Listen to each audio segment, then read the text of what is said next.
کہ ایک شیعہ تنظیم کو جو ہے وہ پی ٹی آئی جوائن کرنے کے لیے جا رہی ہے، اور یہ اب ایک مسلکی جماعت بن کر رہ کر جائے گی، اور ان کے پورے جو بھی ان کے جو سوشل میڈیا ونگز ہیں، جو بھی ان کے ریپرزنٹیٹیوز ہیں، انہوں نے ایک نیریٹو بلڈ کیا، وہ ملک کو جو ہے وہ ایک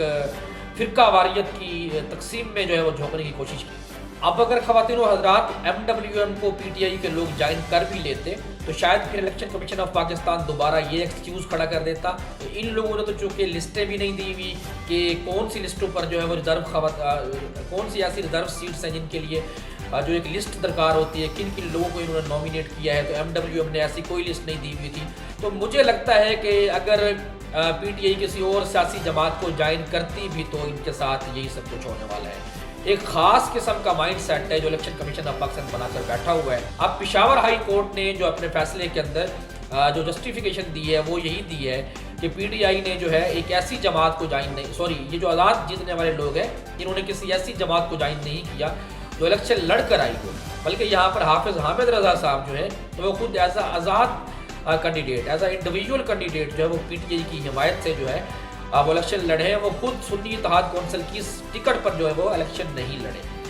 اب سوال جو یہاں پر ایک اور کھڑا ہوتا ہے جو پشاور ہائی کورٹ کو جو ہے وہ ایڈریس کرنا چاہیے تھا، and everyone must need to address, کہ اگر یہ جماعت پارلیمانی جماعت ہے ہی نہیں تو پھر اس کو پارلیمانی جماعت کا نوٹیفیکیشن کیوں ایشو کیا گیا، اور پھر پی ٹی آئی کا اس کے اندر شامل ہونا، اس میں ضم ہونا جو ہے وہ الیکشن کمیشن آف پاکستان نے کیوں قبول کیا، یہ بھی ایک سوال ہے جو کھڑا ہو سکتا ہے۔ بہرحال اب سپریم کورٹ آف پاکستان میں جو ہے وہ برسٹر گوہر صاحب نے اعلان کیا ہے کہ پی ٹی آئی اپنی پٹیشن لے کر جائے گی اور اس فیصلے کو چیلنج کرے گی۔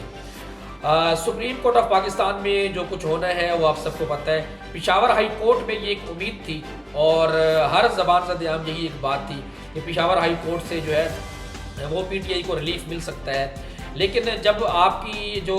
ہائر جوڈیشری ہے سپریم کورٹ آف پاکستان کہ ججز جب اپنا مائنڈ ڈسکلوز کر چکے ہوں، اور تو ظاہری بات ہے پھر ججز پر یہ ایفیکٹ پڑتا ہے، اور ججز جو ہے اپنا فیصلہ ہائر جوڈیشری کے مائنڈ سیٹ کو سامنے رکھ کر جو ہے وہ کرتے ہیں۔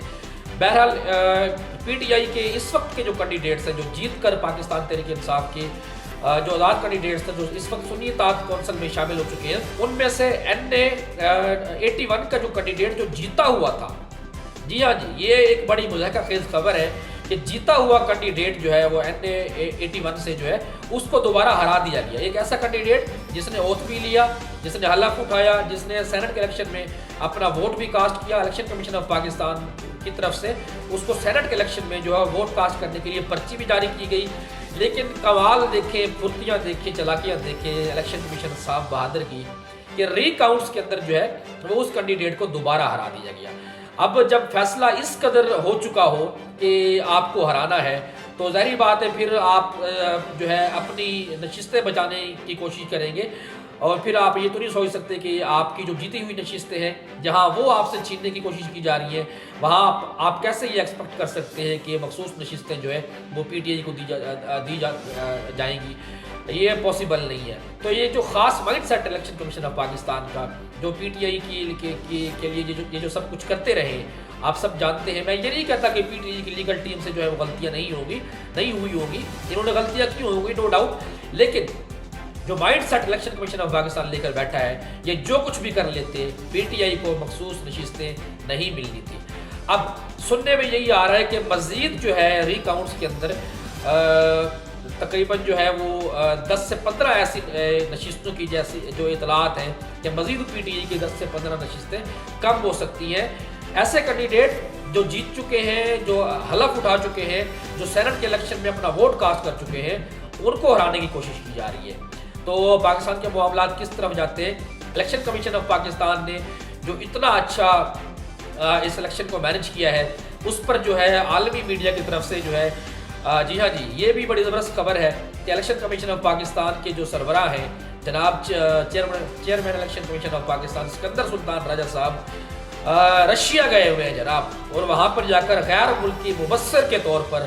رشیا میں جو ہونے والے عام انتخابات ہیں ان کو جا کر ان کی جانبداری یا پھر غیر جانبداری کو چیک کریں گے، اور وہاں پر انٹرنیشنل مبصر کے طور پر جو ہے وہ پاکستان کی طرف سے ان کو بھیجا گیا ہے۔ تو کمال کا جناب یہ ان کے لیے ایک اعزاز ہے. پاکستان کے اندر جس طریقے سے انہوں نے الیکشن کروایا، جو زبردست الیکشن انہوں نے کروایا، شاید یہ اسی کا ثمر ہے کہ ان کو جو ہے وہ سرکاری سطح پر جو ہے وہ پاکستان کی طرف سے انٹرنیشنل مبصر جو ہے وہ بنا کر رشیا بھیجا گیا ہے. بہرحال معاملات کس طرف جاتے ہیں، جو بھی اپڈیٹس ہوں گی ان سے آپ کو آگاہ کرتے رہیں گے. Thank you very much. اپنا بہت سارا خیال رکھیے گا. جزاک اللہ.